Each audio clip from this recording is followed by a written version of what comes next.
College करना है wing. जी sir. एक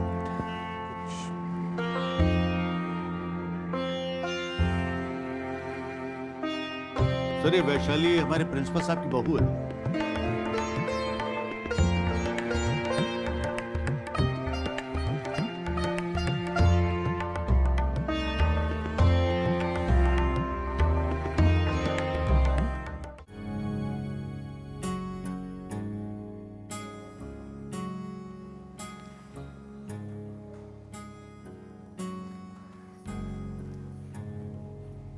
नमस्ते जी। ये हमारे स्कूल के नए चेयरमैन हैं मुकेश जी।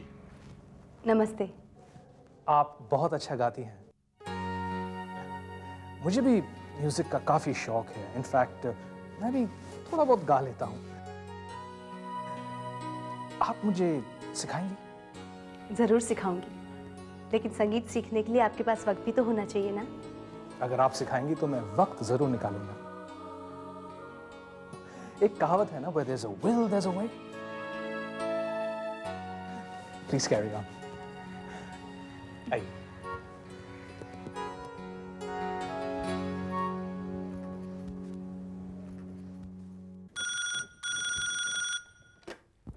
Hello hello. मेरी आवाज सुनते ही फोन रख देता है, जैसे मुझे पता नहीं कि कौन। अरे बड़ी जल्दी आ गए। 2 महीने पहले ही वापस लौट आया। इसका मतलब एक्सटेंशन नहीं मिला? मुकेश नहीं माना? वो आपसे ठीक से मिला कि नहीं? वो बेचारा तो मुझे देखते ही मेरे पांव छूने दौड़ा, बच्चों की तरह मेरे सीने से लिपट गया। तुम सबको पूछ रहा था, वो कह रहा था कि कैम्ब्रिज में उसे मेरे जैसा पढ़ाने वाला कोई नहीं मिला। बचपन की सारी बातें याद हैं उसे। कह रहा था 1-2 दिन में घर में आएगा, ढेर सारी बातें करेगा। तुम्हारे हाथ के पराठे और पनीर की भुर्जी खाएगा वो। उसे मेरे पराठे अभी तक याद हैं?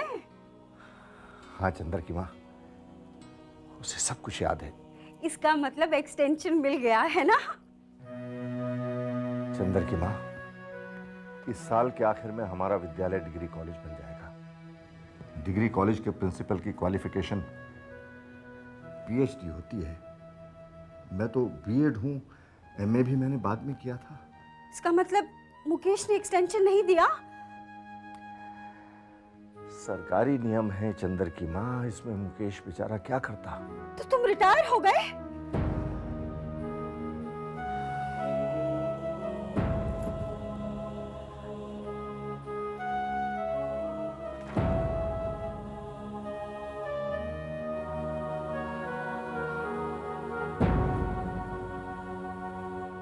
चलो जाने दो, आप अपना दिल छोटा मत करो। आज स्कूल छोड़ते समय बहुत दुख हुआ। जिस स्कूल में जीवन बीता हो, उसे छोड़ते हुए ऐसा लगा कि जैसे मैंने अपने शरीर का हिस्सा काट कर अलग कर दिया हो। उस स्कूल ने मुझे क्या नहीं दिया? जीवन दिया, सम्मान दिया, पदवी दी और छोटी बहू दी। और आपने स्कूल को 35 साल नहीं दी क्या? अब लेन देन का हिसाब किताब करने से क्या फायदा चंदर की मां? सच्चाई यह है कि अब मैं एक्स प्रिंसिपल हूं, भूतपूर्व प्रधानाचार्य। 35 साल मैंने स्कूल को दे दिए, बाकी का समय तुम्हारी देखभाल करने में लगा दूंगा। चलो अब ये टेस्ट करा लेते हैं जाके। ना ना, मुझे कोई टेस्ट वेस्ट नहीं कराने। क्या जरूरत है मुझ पर पैसा खर्च करने की? चंदर की मां, तुम मेरे जीवन का अर्थ हो। तुम्हारी सेहत ठीक रहेगी तो मुझे भी सुकून रहेगा। ये चिंताएं धीरे धीरे खत्म हो तो मुझे आराम मिले, ताकि मैं सोच सकूं कि आगे क्या करना है क्या नहीं करना है। अब खर्च के बारे में मत सोचो, ये सोचो कि इन टेस्ट में कोई बीमारी ना निकले। अच्छा ठीक है, चलो चलते हैं। अच्छा कराते हैं टेस्ट।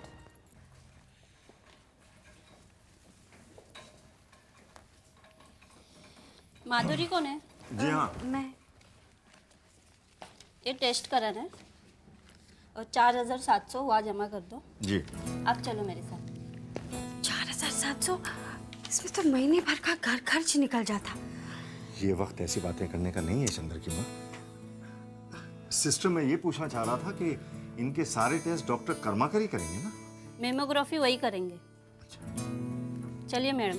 ओफो, क्या जरूरत है मुझ पर इतना पैसा खर्च करने को? कुछ नहीं हुआ, चलो घर चलो। सब ठीक हो जाएगा। जाओ सिस्टर, जाओ।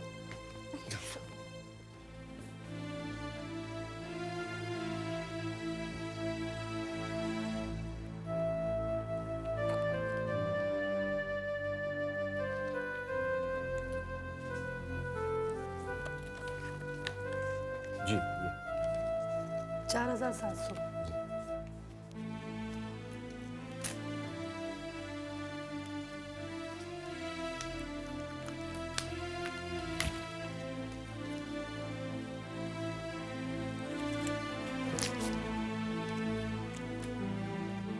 डार्लिंग, अगर आप बुरा ना माने तो एक बात कहूं। मेरा ख्याल है अब आपकी उम्र आ गई है कि आपको कुछ करने से पहले या कहने से पहले ये सोच लेना चाहिए कि आप ठीक कह रही हैं या गलत कह रही हैं, क्योंकि मेरा ख्याल है कि you are always not right. I am always right. किसी को अपनी पार्टी में बुलाकर उसकी तौहीन करना, क्या ये ठीक बात है? आप किसकी बात कर रहे हैं? मैं जावेद साहब की बात कर रहा हूं। ओह, किसी को सच सुनने से अगर तौहीन लगती है, it's not my fault. मैं हमेशा सच बोलती हूँ, and the truth is always bitter. लोगों को सच्चा डार्लिंग, लोगों को सच्चाई बोलने का ठेका आपने क्यों ले रखा है?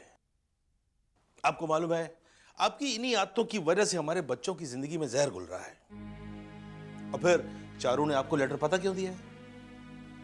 जावेद साहब की तौहीन करने के बदले में। उसका मैंने बुरा कब माना? उल्टा मैं तो चारू के ऊपर खुश हूँ। एक सच बात तो सामने आई, और रिनी की जिंदगी में जो धीरे धीरे जहर घुल रहा था, उसको मैं निकाल के फेंक दूंगी। और जहां तक रहा चारू का सवाल, उसको तो मैं एक ना एक दिन इनाम दूंगी ही।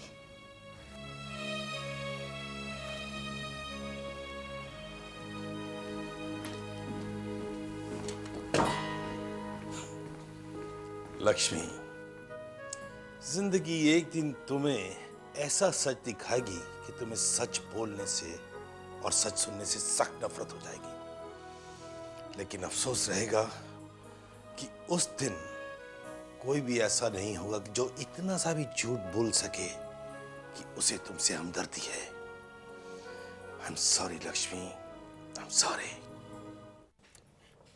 कब आएगी ये डॉक्टर की रिपोर्ट? भैया, आज तुम्हारे टेस्ट तो हो गए हैं, कल दोपहर तक रिपोर्ट मिल जाएगी। अब तुम इस बारे में सोचना बंद कर दो माधुरी। अरे कैसे सोचना बंद कर दूं? खाम खा को इतना पैसा बर्बाद कर दिया। अरे इतने पैसों में तो ज्योति की कितनी अच्छी अंगूठी आ जाती। माधुरी, ऐसे हिसाब किताब नहीं रखा जाता कि ये खर्चा नहीं करना है यूं कर देते हैं, ये खर्च यूं करके यूं कर देते हैं। अरे जहां खर्च होना है वहां खर्च होता ही है।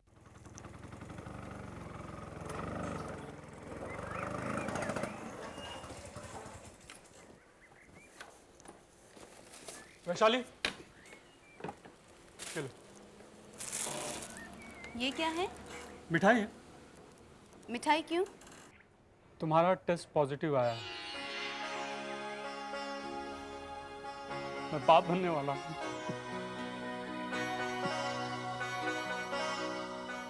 अब तुम जल्दी से ये मिठाई माँ बाबूजी को खिलाओ और उन्हें खुशखबरी सुनाओ।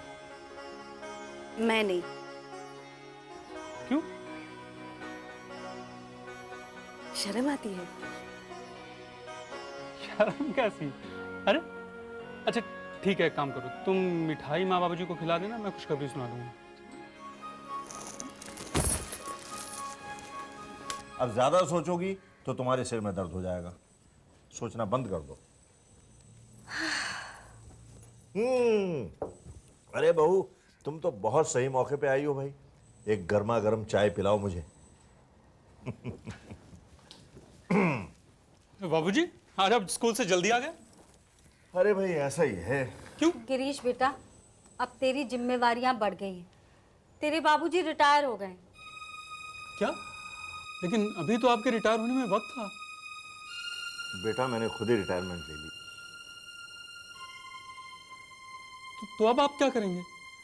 अब सोचेंगे अब क्या किया जाए। बाबूजी, मिठाई लीजिए। किस बात की मिठाई है ये? बाबूजी, आज मैं बहुत खुश हूँ। देख लिया अपनी बहू को, तुम्हारे रिटायर होने की खुशी में मिठाइयां बांट रही है। बाबूजी, आप रिटायर हो गए? मुझे मालूम ही नहीं चला। मैं सच कह रही हूँ माँ जी। हाँ, तुझे कैसे मालूम होगा? तू तो इनके स्कूल में नहीं पढ़ाती ना। सारी दुनिया को मालूम है कि तेरे बाबूजी रिटायर हो रहे हैं, पर तुझे नहीं मालूम। तेरा घर की बातों में ध्यान रहे तब ना। ओहो, क्यों नाराज हो रही हो उस पे? उसकी बात तो सुन लो। माँ, वैशाली को नहीं मालूम था। मुझे कुछ नहीं सुनना। और सुन, तू बहू की वकालत मत कर। माँ जी, मैं सच कह रही हूँ। बाबूजी, स्कूल में इस बात का कोई जिक्र नहीं हुआ था। ठीक है, अपनी ये मनहूस मिठाई लेकर जा यहाँ से। अरे खड़ी क्या है यहाँ? चल जा यहाँ से। माँ, वैशाली की बात तो सुन लेती, वो कुछ और कहना चाहती थी। क्या कहना चाहती थी वो? है अरे तुमने दुखी कर दिया बेचारी को। मौके ढूंढते रहती हो उसको धमकाने के लिए। हाँ, मैं तो बहुत बुरी हूँ। तुम और तुम्हारी बहू ही अच्छे हैं। अरे हम सब क्या सारे मोहल्ले को खिलाते हैं तुम्हारी रिटायरमेंट होने की मिठाई। माधुरी, माधुरी। बाबूजी, वैशाली ये बताना चाहती थी कि आप दादा बनने वाले हैं। मैं दादा बनने वाला हूँ? अरे बेटा, तुम्हारे माँ के भाग्य में ऐसी खुशखबरी सुनने का योग ही नहीं। जाओ, बहू को मेरी तरफ से बहुत बहुत आशीर्वाद। अरे वाह, मैं दादा बनने वाला।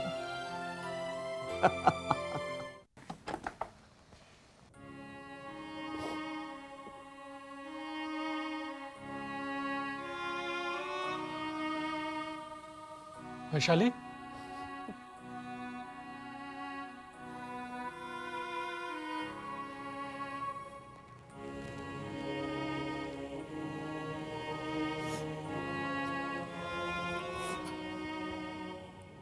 रो मत वैशाली।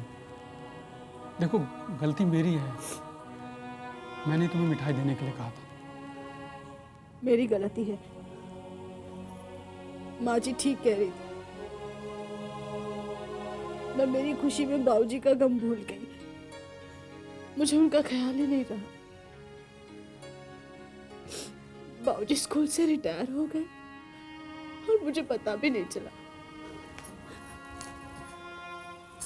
सच कह रही हूँ, स्कूल में इस बात का कोई जिक्र नहीं हुआ था। मुझे पता होता तो मैं थोड़ी ना ऐसा करती। जो होना था सो हो गया। माँ को मैं समझा दूंगा। अच्छा, बाबूजी ने तुम्हें आशीर्वाद दिया है। आपने बता दिया? हाँ। मना किया था ना मैंने। 2 दिन रुक जाते तो क्या जाता? बाबूजी कितने दुखी हैं। मैं क्या करता, बतलाना ही पड़ा। बाबूजी तुम्हें कितना चाहते हैं। माँ जब तुम्हें डांटती है तो बाबूजी को बहुत दुख होता है। असल में तुम्हारी खुशी की बात निकली थी। बाबूजी ने पूछा तो बताना ही पड़ा मुझे। अच्छा, एक काम करो, ये मिठाई ले जाके बाबूजी का मुंह मीठा कराओ और उनका आशीर्वाद लो। आप सोचते मैं जाऊंगी? अरे, तो कौन जाएगा? लो। मैं नहीं जाऊंगी। क्यों? मुझे शर्म आती है। अरे, तुम्हें कुछ कहना थोड़ी, लेके जाओ। आशीर्वाद लेना जरूरी है बाबूजी का, उन्हें अच्छा लगेगा।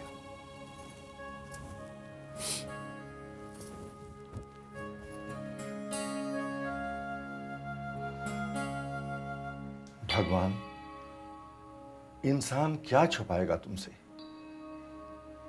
तुम जीवन दाता हो, लेकिन जीवन भर सुख दुख की आंख मिचौली क्यों खेलते रहते हो? एक पल ये लगता है जीवन सुखों का उड़न खटोला बन गया, और दूसरे पल मरने का डर भी दे देते हो। भगवान, मैंने कर्म को ही सबसे बड़ी पूजा माना है। आज तक तुम्हारी दी हुई शक्ति के सहारे ही जिया हूं। मैंने कभी किसी का हक नहीं छीना, किसी के साथ छल नहीं की। फिर तुम मेरे साथ ये छल क्यों कर रहे हो? एक तरफ मेरे वंश को नया जीवन दे रहे हो और दूसरी तरफ मेरे वंश की बुनियाद माधुरी को मुझसे छीन रहे हो। मैं भविष्य तो नहीं जानता भगवान, लेकिन विनती कर सकता हूं कि माधुरी का जीवन मेरे जीवन के साथ बांध दो। मैं उसके बिना नहीं जी पाऊंगा। उसे जीवन दान दो प्रभु। माधुरी को मुझसे मत छीनो, मुझसे मत छीनो, मुझसे मत छीनो प्रभु। उसे मुझसे मत छीनो, उसे मुझसे मत छीनो, मत छीनो।